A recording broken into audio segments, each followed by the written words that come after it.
Broadcasting from the VentureX studio in Frisco, Texas. Welcome to Business Up Front, where we talk with entrepreneurs and innovators about the methods and mindsets that goes into running their business. I'm Doug Vai. Let's dive right in. Michael Morford is the founder of Vertiprime. Vertiprime is an Oklahoma-based company that manufactures precision structural parts for the aerospace industry. Welcome to the show, Michael. Thank you for having me. Yes. So I've heard a lot of buzz. It seems like anybody with, he's got a government contract. Well, that's a big deal because that's like the government's got a lot of money and stuff. As I was looking at your LinkedIn profile, I saw a lot of stuff. Yeah. And you don't look that old. I feel that old. Well, Burlington High School. Burlington High School is a small town in rural northern Oklahoma. My farm was about 7 miles out of town, and your average high school class size at Burlington is about 10 to 11 kids. No kidding. Yeah, so it is truly your like flat farmland with more cattle than people. What did your folks do? My father had a more interesting career than I. We had the family farm, which was primarily wheat, cattle, alfalfa, hay. But he was also an officer in the Oklahoma National Guard in the Army, rose the ranks to where he was actually the Deputy Adjutant General for the state of Oklahoma. And when the Oklahoma City bombing happened, he became the man in charge of liaison with FBI and FEMA and CIA, and has some really fascinating stories about that. And while on the farm there, I mean, was he using the farm for? Oh yeah, we obviously for an income source. Yes, so that was our primary source of income growing up, which is obviously low or middle income. For those who come from a rural community, know that it's hard to make money farming. Yeah, and this was Walmart was still around. I get yeah. In fact, Walmart started right on the border of Arkansas, and Sam Walton was born in a small town called Kingfisher, Oklahoma. So when I was probably middle school, I had the chance to meet Mr. Walton. No kidding. Yeah, he would still go to the Walmart once a year to say hi to everyone and still knew everybody by name. Did he? Rumors were that still drives just a pickup truck, jeans, and simple guy. He is exactly as all the books described. That is incredible. Yeah. So you an Oklahoma boy.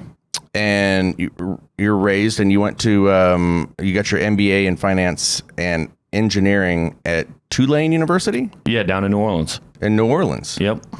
Now wait a minute. New Orleans. That's in New Orleans. That's not in Oklahoma. That's basically called before the internet, before cable TV. When you grow up on a small farm, you just go to the local college. And I enrolled at Oklahoma State, which is what everyone does when Tulane called and said, come here and you can come for free. So it was hard to turn down. Yeah. I'd never heard of Tulane, and I hung up the phone and my mom said, that's where you're going to school. So we Beverly Hillbillied it up, literally sight unseen, like packed the car, and she drove me down and dropped me off. Wow. Any brothers and sisters that followed before or after you? So I have 3 siblings, but my little brother kind of has followed me. My cell phone is still in Austin 512. For a brief bit, I was living there in Austin, and he fell in love with Austin. So he went down to St. Edward's there in Austin, and he's also became a military officer like I did, and we actually work together now.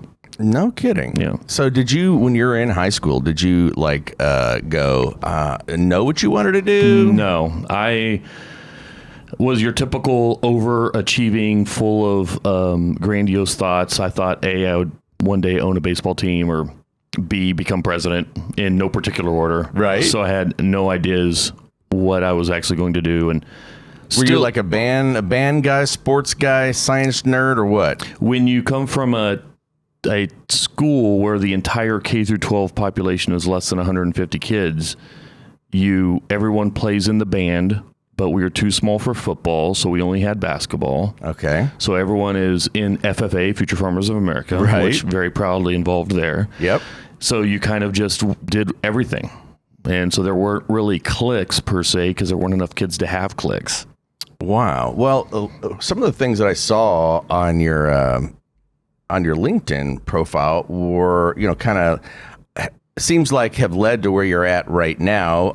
When I look at MBA entrepreneurship and finance, and then also that was from 95 to 96, and then to the U.S. Army Logistics University. What was that about? Yeah, well, obviously what partially paid for college was the Army.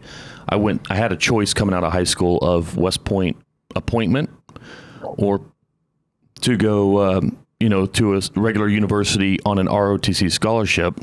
And ironically, a gentleman who is one of my really close friends, he was only a couple years ahead of me. He actually was at West Point. And so he knew me, knew my personality, and basically my nickname in school was Hopper. And he's like, Hopper, this ain't for you. Do not go to West Point. You will really not jive. And he was absolutely correct. All of my close friends going through my military career were all West Pointers, and they all loved me, and I all loved them, and they all said, "This, you did not belong." You lucked out. I would have not fit in with the West Point culture. What do you think that is? I am very much a nonconformist, and always have been. So the rule breaker, not the rule taker. My role models growing up on TV were Hawkeye Pierce from MASH and Michael Keaton from Family Ties. So okay. Yeah. I wanted to make a lot of money on Wall Street and be a smart ass officer. Wow. Well, it sounds like you did at least one of those things. You worked on Wall Street. And I was a smart ass officer. Oh, yes. So, look at you. I'm 2 for 2. What the heck is that? So honestly, I look at people's experience and I'm like, okay, and I scroll down. Usually there's a nice little list. And I had to copy and paste 2 pages with 2 columns because you've done a lot of stuff. Well, Wall Street is very abnormal, and it's changed a lot. But let's talk the '90s and early 2000s Wall Street. It's if you were at a firm for more than 4 or 5 years, that was considered a long time.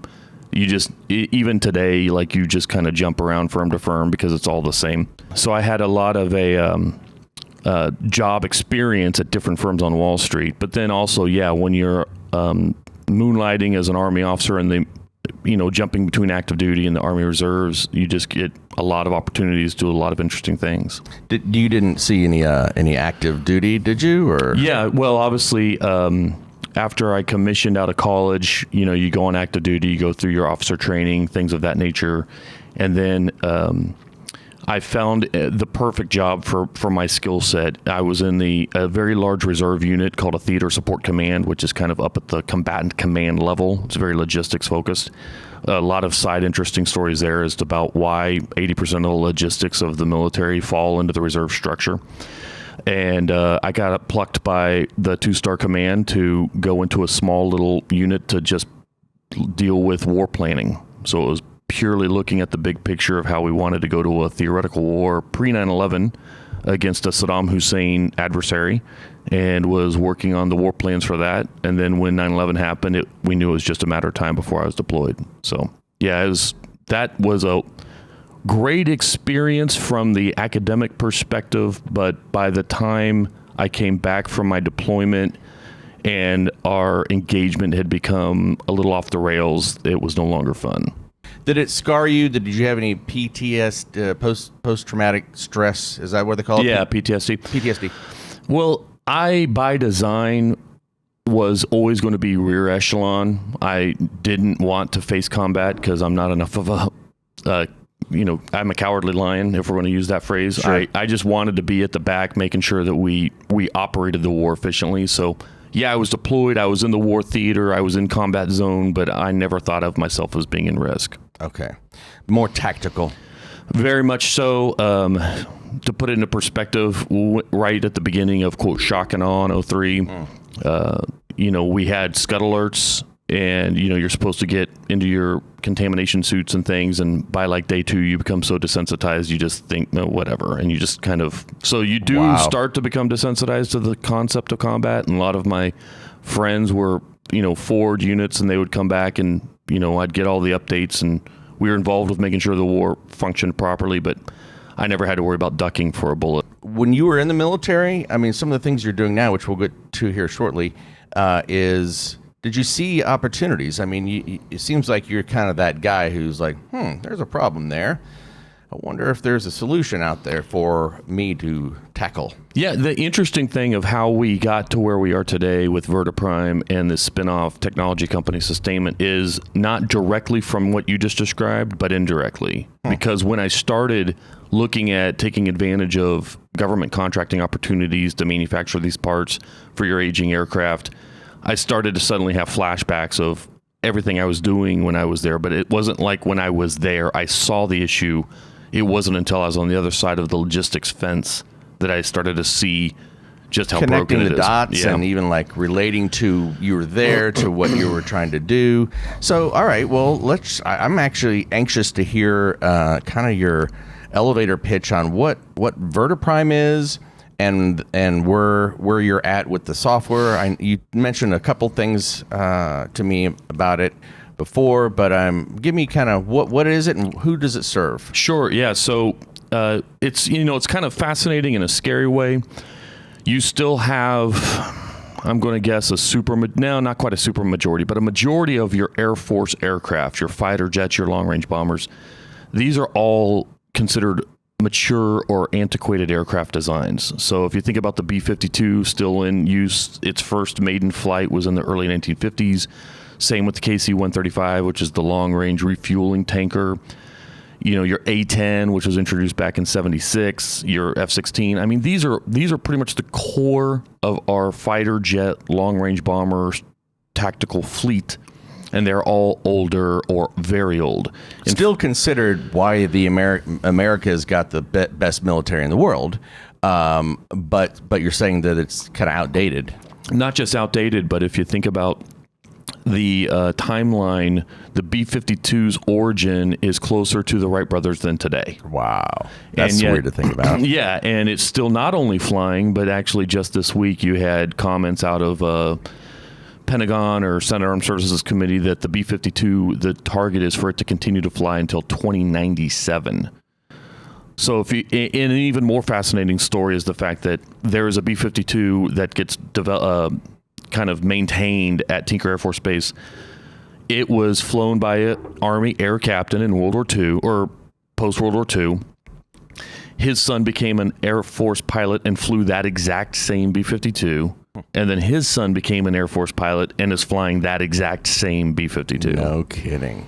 So what I mean, I'm a layman here. I'm thinking, wonder why that is. Is it so good that it can last that long, or is it because funding to upgrade? I was watching the space launch. The most recent one.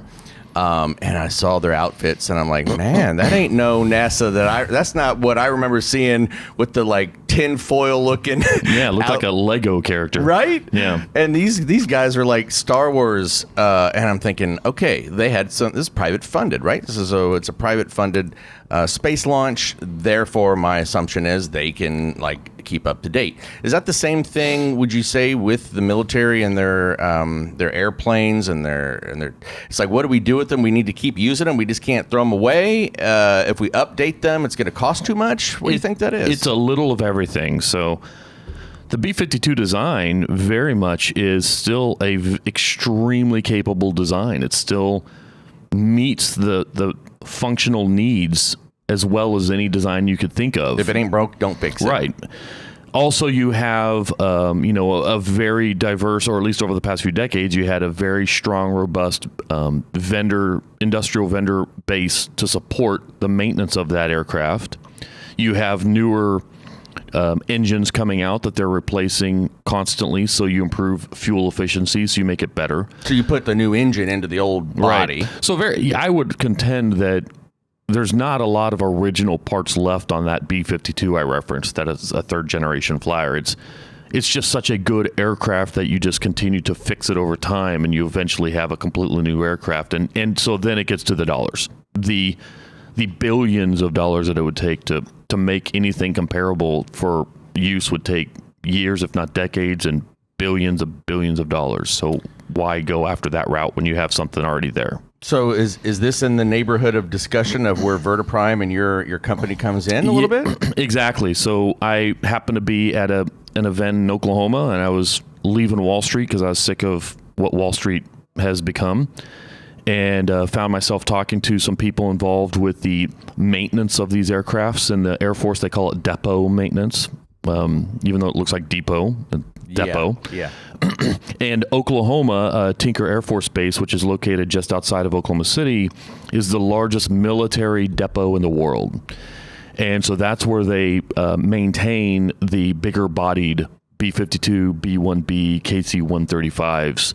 That's where they go from all over the world. They come to Oklahoma City to be fixed. Wow. I was at I was running camera at the Captain Dan band. I have no idea what that in Oklahoma. So, Captain Dan from... Oh, yeah, Gary Sinise. Yes, Gary Sinise. Yeah, I got to meet him at a Pearl Harbor thing. Did you? Yeah. Well, he did this event, and it was in Oklahoma City. I believe it's the same air base you're talking about. Yeah, it would have been Tinker, for sure. And security was crazy. So I'm driving in, and I'm like, here's the sheets they gave me. But it was pretty cool. And I'm driving by. There's lots of these roads, and you see the houses where people live on base, and then you see these airplanes, and I'm like, wow. I mean, it's just an aura. It's a sense like, wow, this is some pretty cool stuff, pretty serious stuff. Yeah. So keep going about Vertiprime. You mentioned that. Yeah. So basically, I'm in conversation with some people at the state of Oklahoma. Okay. Just happen to be friends. Back to Burlington, our tiny town. One of my best friends, who is a year older than me, is now the executive director for the Department of Commerce. So it's just a small state, and you just happen to have friends that have succeeded in life. And so we're talking with a few other people, and I mentioned, I have this service disability rating from my military experience, and I'm trying to figure out what to do. And they immediately started to tell me all about the needs to make these structural airframe parts to continue to maintain these large aircraft. Ironically, Oklahoma, or not ironically, it's just a fact that people don't know, is that Oklahoma has some of the highest per capita skilled laborers when it comes to manufacturing in the country, because your birthplace of the oil field is very much Oklahoma, and Halliburton, one of the big three oilfield services companies, is started in Little Duncan, Oklahoma, and it is basically ground zero for oil field equipment manufacturing. And you go through a lot of these small rural Oklahoma towns where it's just third and fourth generation skilled CNC machinists that could make anything. I started doing research and started having meetings and just calling friends, and I knew there was something there and I needed to just keep digging.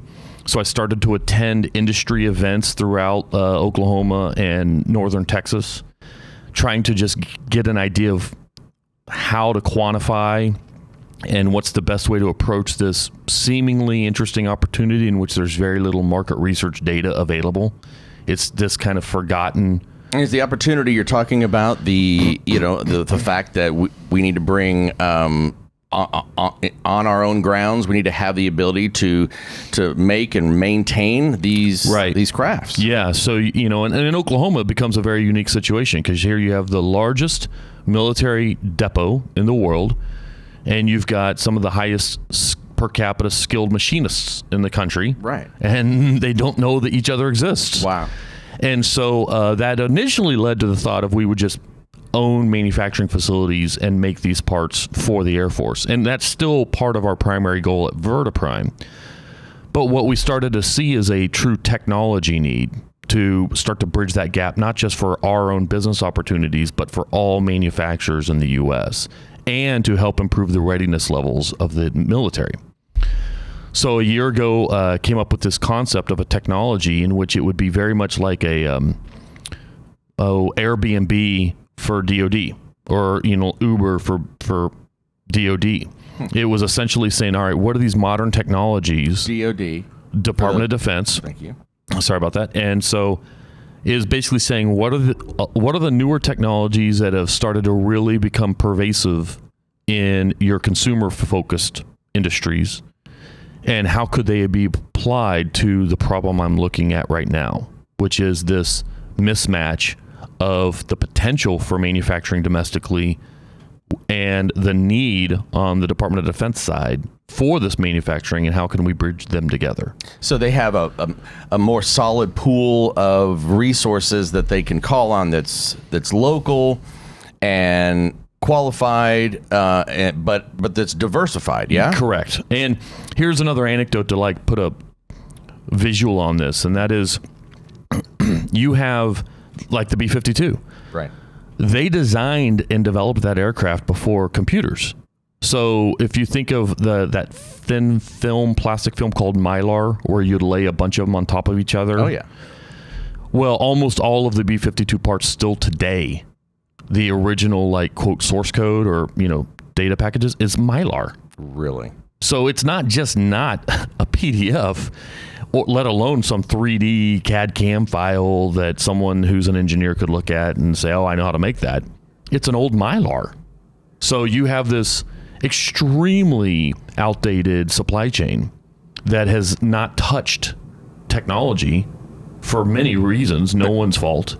Well, is that a lot of it was because it was outsourced, and it's kind of like the closeness of the people who were using to make things, to maintain them, the distance, the logistics was just not cohesive enough, and doing that for so long, now it's almost like learning how to walk again. Yeah, and if you think about it, like, they never intended for the B-52 or the KC-135 to be still in the air. When they designed it, they thought this would be a 15 to 20-year aircraft.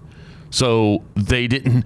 So as you started to see the digitization and the technology revolution, and through the 60s and 70s, even your Raytheons, as they would migrate from some computer automated design software to the next generation, they wouldn't keep the old files because it just didn't make sense to, because we wouldn't be making this F-16 body in 2019. When it comes to R&D and science and technology and forward thinking, you'll never find anything better than what you find in the Department of Defense. Mm-hmm. So you've got DARPA, the Defense Advanced Research Efforts, that, they're thinking about, the future of how to wage war and how to send a man to Jupiter. I mean, they're thinking decades in front. Right. So that's good to know. Yeah, you've got like this extremely established, well-funded, incredibly forward-thinking, R&D efforts going on constantly. You've got your major defense contractors like Boeing and Lockheed working very closely with the Department of Defense, but most of their focus is always on the immediate warfighter need. The lowest hanging fruit, if you will. Well, the most interesting fruit. So the F-22, the F-35, the new littoral combat ship. Like, what is this stuff that's used in combat that is super cool? And so we constantly talk about the fact that we are focused on the esoteric, the long chain of the long tail of the supply chain, where digitization has kind of just been ignored. And it's just nobody's fault. It's the natural evolution of how the military has worked and how manufacturing in the U.S. has worked over the last 30, 40 years. Even in the oil field, where they have some of the most amazing technological advancements you could imagine. I mean, think about the fact that they can drill a mile down and then 3 miles horizontally and hit a spot the size of a dime, exactly where they wanted it to go, that drill bit. That's not easy science. Yet even the oil field, that when you look at their supply chain and the back end and the tail and that replacement maintenance sort of thing, it's the same. It's just ignored. And that's where our technology is focusing. Well, give me a real case example of somebody, the parties that are using your platform. Sure. So our platform it's still in development, but it's being paid proof of concept, which is exciting. Okay. So we took this idea to the Air Force last year, and it was just a sketch on a piece of paper. And you, meaning you and me. At that point, okay, yeah. Here I go. Yeah, so it's just me and a piece of paper. To the Air Force head honcho with your return address. Yeah, and basically the right person happened to see this schematic of the architecture of what the technology would look like. Do you have that? You still that's something you'd want to mount on the wall. Yeah, it's a piece of paper. I vividly remember waking up in the middle of the night, and I never wake up in the middle of the night, and I was like, I figured it out, and I sketched it out, and then the next day I called a couple friends. I'm like, I think I got it.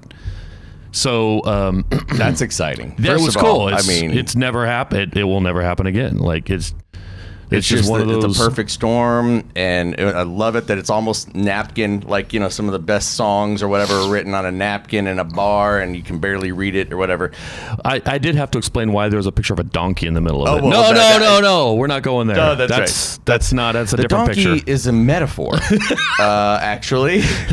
I was not in Tijuana. That's right. It wasn't me. Me. So yeah, I took that concept and they gave me a small R&D contract, very small, to basically flush it out. And so that meant for the next 3 months, I went to more and more military events and had more and more meetings and kept. They gave you funding actually, like as a grant, or did you have to apply for a grant, or they just said, "Hey, cool, here's some money." It's not.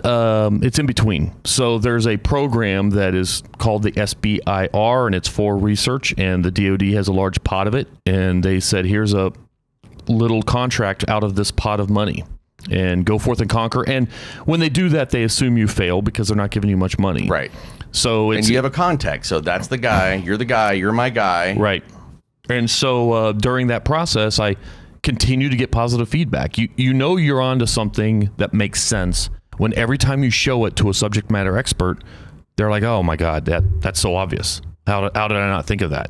And that's fuel for you too. Yeah, it's one of those things where I'm not the smart guy. I just happen to be in the right place at the right time and see those moving pieces. Oh, and when they say preparation, opportunity, that whole thing. I mean, you seem to have built up unconsciously or subconsciously the steps that you've taken. It sounds like, and it led you to this point. It just doesn't happen. I mean, it was a perfect storm. But if you didn't have the education that you had, and if you didn't, who knows? If your dad didn't have some government ties and some kind of secret sauce into something that was bigger than a farm, maybe that wouldn't have never happened, right? Well, and a gentleman that I haven't talked to in 10 years named Mark Stupfel, and I still think of him as one of the great humans I've ever gotten to meet. He once gave me a book because he kind of saw the way I looked at life, and he's like, "You got to read this book," and it's about this multidisciplinary approach about how to amalgamate data points that are seemingly disparate. Well, that was one of the questions I was going to get to at the end of this. So let's just, what's the name of that book? Oh my goodness, it's been like 10, 15 years ago. 5 Things for the Future, I think is what it's called. All right. I'll have to go find it. Yeah, we'll find it and put it up on the screen. But keep going. I'm anxious to hear more. Yeah, so, after I did continued kind of basic, broad proof of concept, not from a technology perspective, but just proof of thought, I went back with a larger proposal at their request, and they're like, yeah. And so at the time we were calling it Odysseus, Project Odysseus. Sounds cool. Yeah, because I thought it sounded cool. Yeah. Is that mythology? Yeah, the Odyssey and the Iliad. That's right. Homer. And one of my business partners, when I said we're calling it Project Odysseus because he was the protagonist in the Odyssey, he's like, wait, didn't he wreck the ship on the island? Let's think this through a little bit more. I was like, it doesn't matter. It's cool. Sounds cool. Yeah. The logo's cool. So we went to them, gave a presentation. They had us fly out to San Francisco and a room full of, high-ranking officers, and it was like a VC pitch, kind of.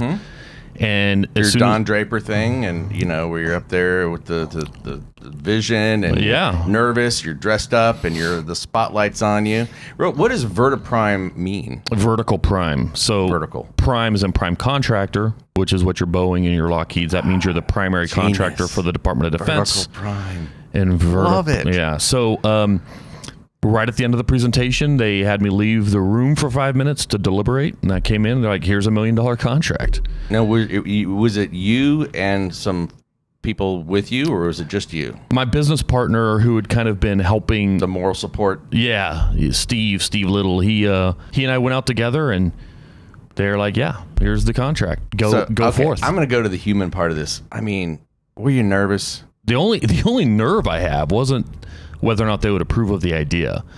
The only nerves I had was I wanted to give the perfect presentation. And yourself kind of thing. Yeah. Just pressure on myself to deliver the greatest speech in the history of speeches. Now, did you practice? How do you prepare for something like that? Back to the Future Farmers of America. That one of the great things about that is you do public speaking. So in high school, I was very engaged in going to competitions and giving 7 to 8 minute long speeches, prepared remarks, and learning how to deliver. And all through college. I mean, I've done public speaking enough throughout my life that I'm very comfortable standing up in front of a group of people.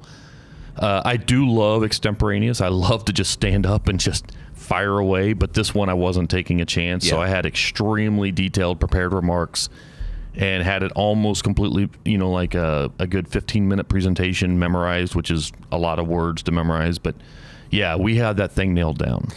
So then after it's over, they said, let's come over here. Let's talk, and pulled you aside into an office and said, we'd like what we heard. We'd like to give you $1 million contract to finish this out. And what kind of strings are in place? Like, are there goals that are like, or are you in control, or how does that work? Yeah, that becomes very structured. Now you're getting into real classic Department of Defense government contracts. Milestones by this date. Yep.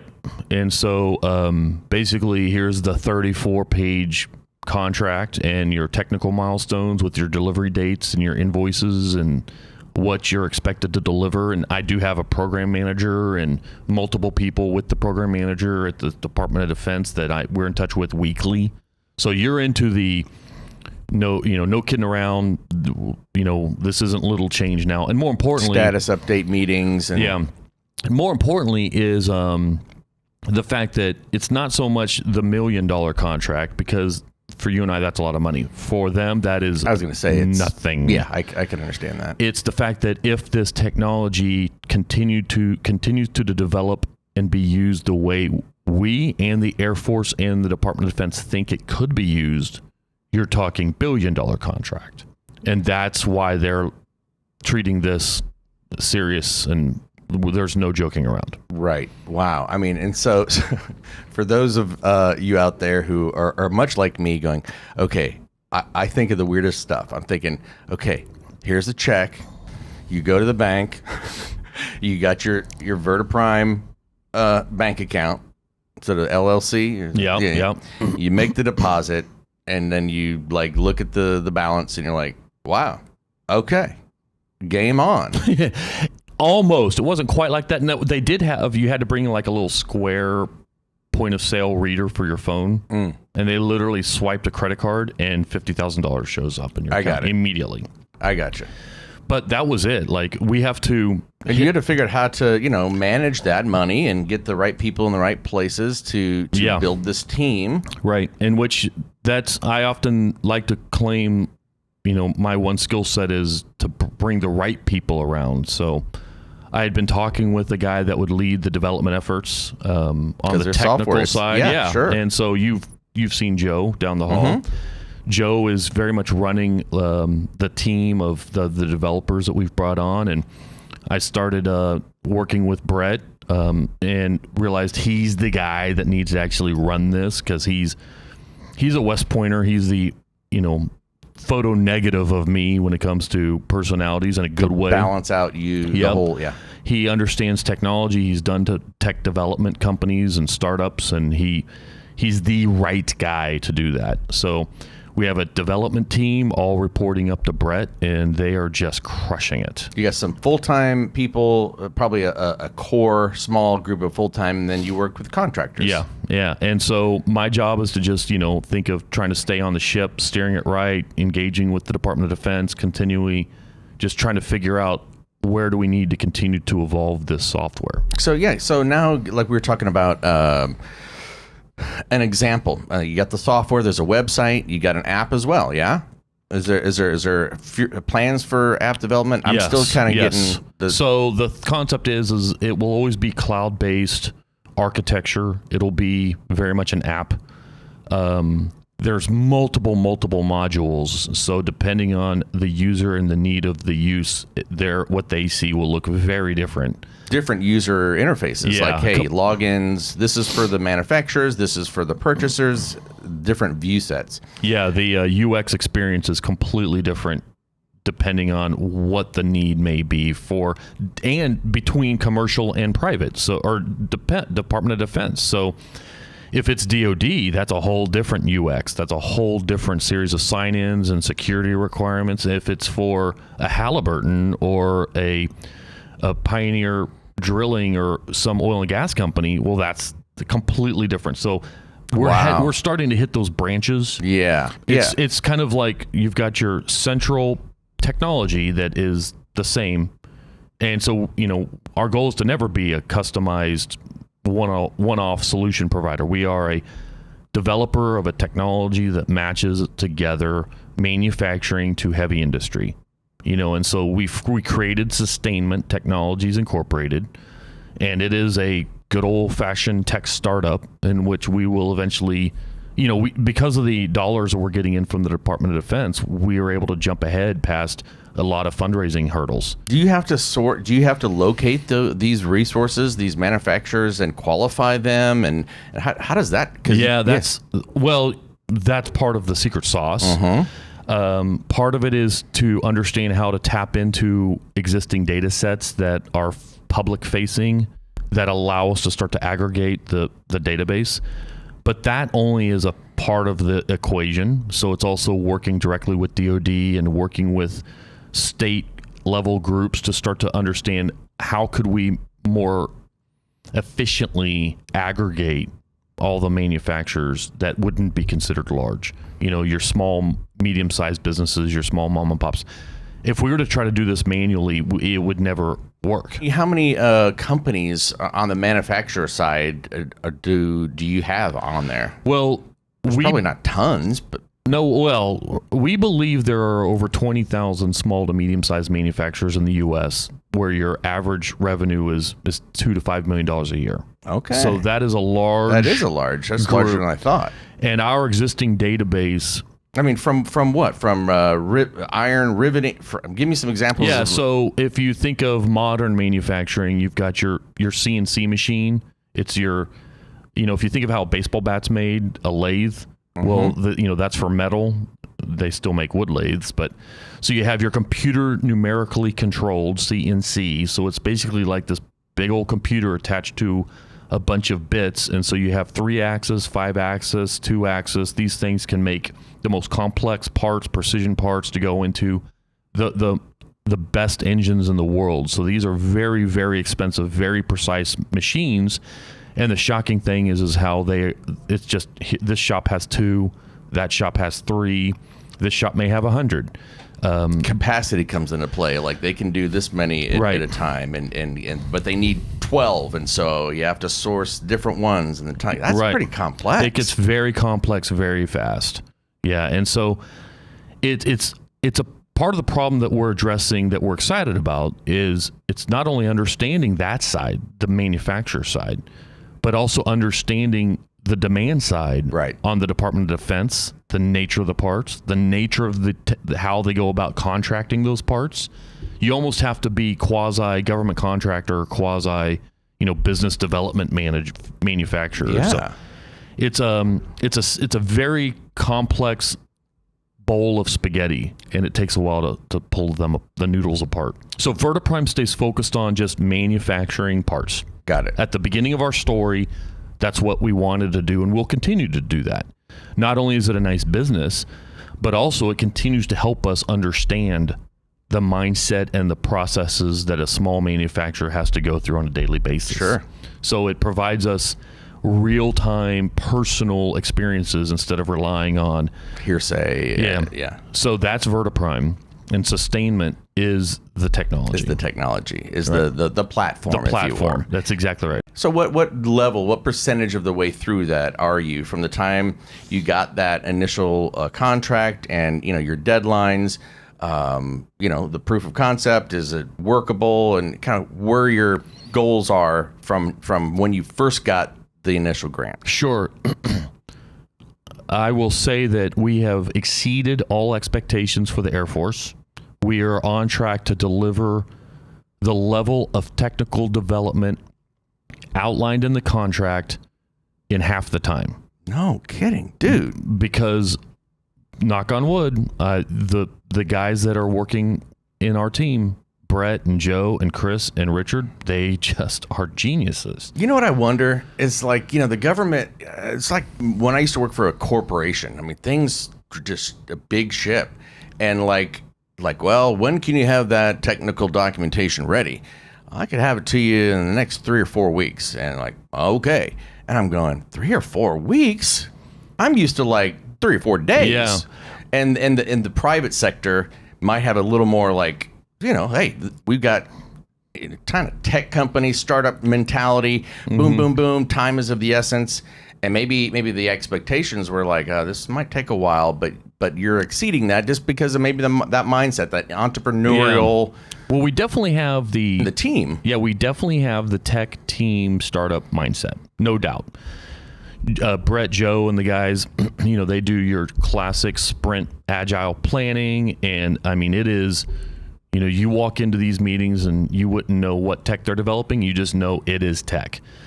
On the other half, though, when we first got that contract, because it's still just a concept on a piece of paper. Sure. Nobody's like actually using it yet. We are now fully engaged with our primary user at the Air Force, our first primary user within the Air Force. Yeah.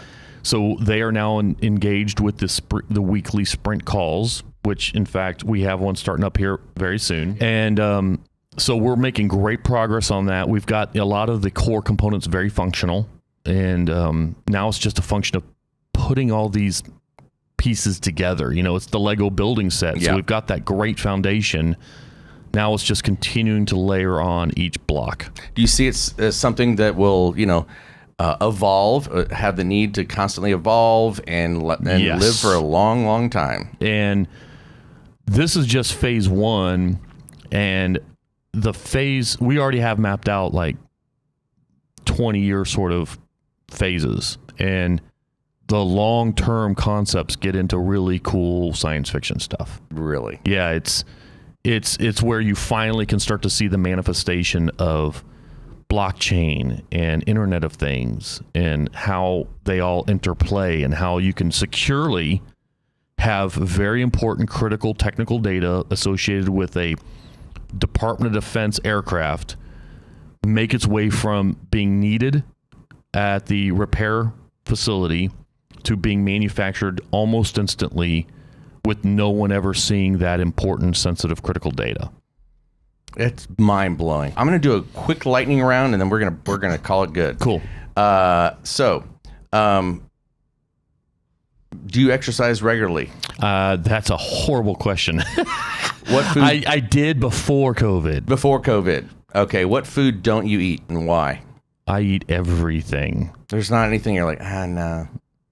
I can't think of anything I won't eat. Wow. Yeah. We'll go with eat. How about this? Yeah. Number 1, sushi. Number 2, a good burger. I like that. Yeah. Now the cooked sushi or the raw sushi? Both.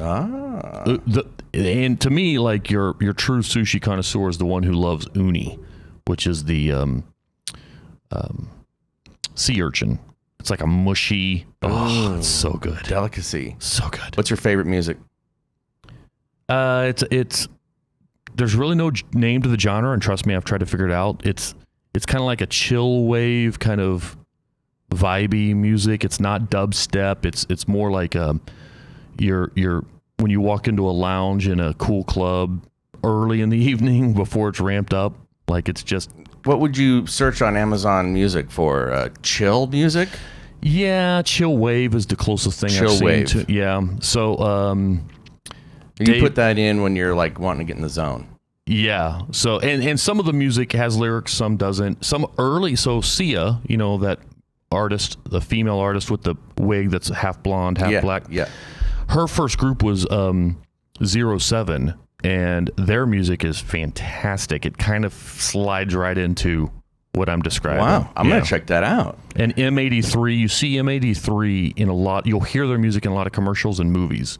Okay. And so that's a good example. Is it can complacency be a good thing? Is striving for more healthy? I mean, you sound like the guy that's like, man, do you get to the top of the mountain and go, No, it's just not my nature. You just always more. Not necessarily more things and more from a materialistic. No. There's friends of mine that we have these serious discussions. Like, why can't you just relax, smell the roses? You're always chasing the next thing. And for me, I enjoy the journey more than the finish. Arriving.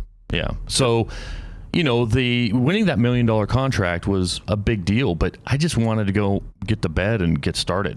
That's your passion. I've often thought, and sounds cavalier, but I've often thought, let's pretend I was on a Super Bowl winning team. Yeah, I would enjoy it, but I doubt I'd be spraying champagne. I would probably just be like, that was awesome. That was awesome. I want to go do it again. I want to get back to the gym.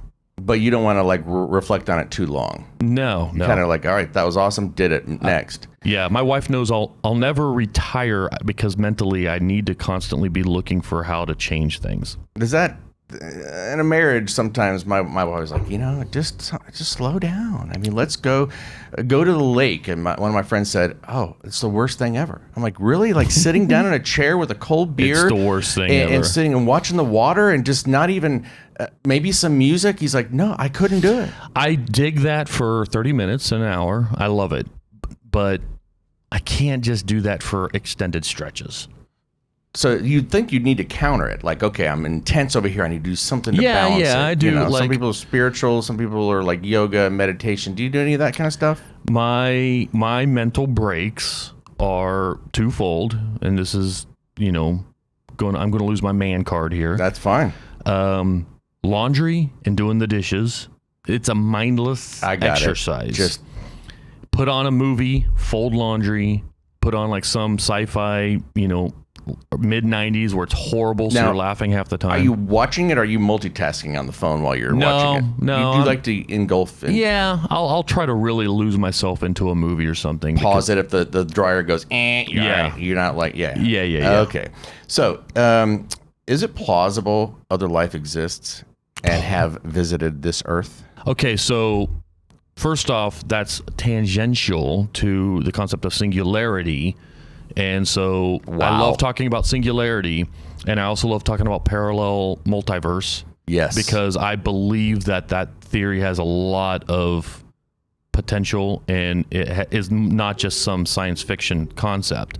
We're going to have to do another show with talking about this, because I'm all over this stuff, and I dabble with questions like this to see if anybody bites. Yeah, I love it. And so when it comes to the concept of are we alone in the universe, I would argue first let's discuss the galaxy, because that in of itself is big enough. And just in the past week, there's been some research and reports that they believe there are, X number of potential existing societies within the galaxy. But people just don't appreciate how big the galaxy itself is. Right. But I don't necessarily think they've ever visited our planet. Somewhat of the Enrico Fermi paradox, where it's basically we all are living in such a short period of time, and if you think about the odds that there would be an advanced civilization that could visit us, and it happens on the same spatial timeline, when you're talking eons and eons, that's why I unfortunately doubt we've been visited. those video reports of the fighter pilots that see that thing, you've seen it. We've seen it. Yeah. And they see this I think thing. It's cool, and I would love. I mean, I hope I'm wrong. Like, I think it would be awesome. Isn't that funny? But I just you're like, my hunch is that there's a very real chance we're the first of the most advanced civilizations in our galaxy. There's a very real chance that we're, at the tail end, and there's been many that have come and gone, and not in the thousands of years, like didn't come and build the pyramids. We're talking millennia, where Earth hadn't even been halfway formed, sort of thing. So it's... What's the guy's name? Degrassi? Neil deGrasse. Neil deGrasse. Yeah. I'm fascinated. He's awesome. He's awesome. So you plug into him from time to time? Yeah. And then I guess this is the last question. What's the hardest thing you've done? Physically or mentally? I'll leave that up to you.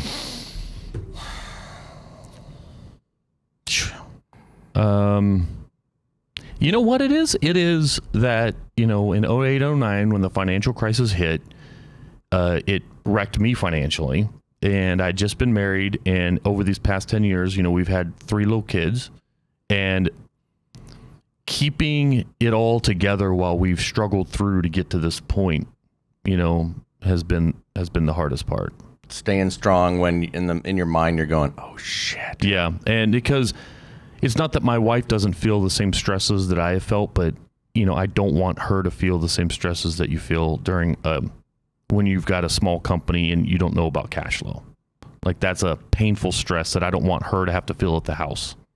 And that's hard for that's hard. I mean, I've in that situation, been in that situation. I was work for a company, was supposed to retire $1 million. I was a major stockholder, and I totally got screwed at the age of 50. And now I'm going, what am I going to do? Yeah. Right? And reinvent yourself, and your resume doesn't really matter anymore because now you're forward thinking. Yep.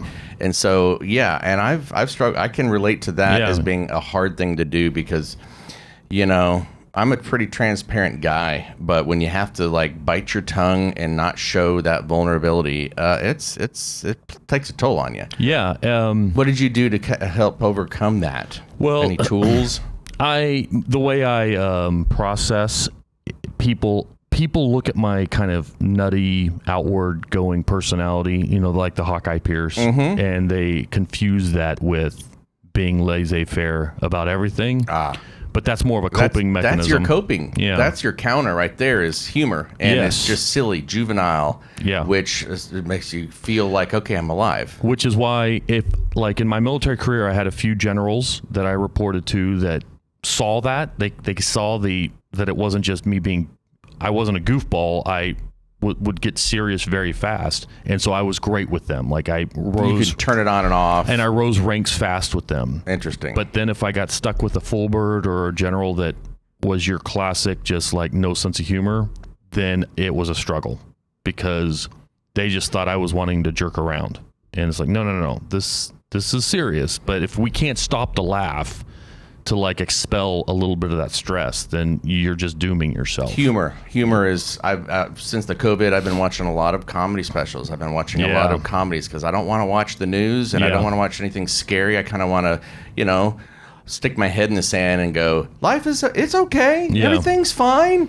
So, well, hey, I know you've got a meeting coming up. You're not the kind of business where, like, if you're interested in getting services from Michael, go to No. So, what would you say if anybody were interested? I love getting a chance to just talk to people. That's one of the things I love to do is just also interview, just like you're interviewing me. And so, if someone were to want to just learn more about the technology or always happy to chat with people. If you have any questions about it, or maybe even some either manufacturer folks out there or somebody who might relate to what you're doing, has done something similar that might bridge some things that you're looking at, they could reach you at? The easiest way would be to just email me directly, michael.morford@vertiprime.com. All right, and we'll post that on the screen. Yeah. Thanks for showing up, man. I really appreciate you. I'm sorry we didn't have more time. No. I would have loved to have gone off the deep end on some of this. You did awesome. Take care, and we'll see you all in the next one.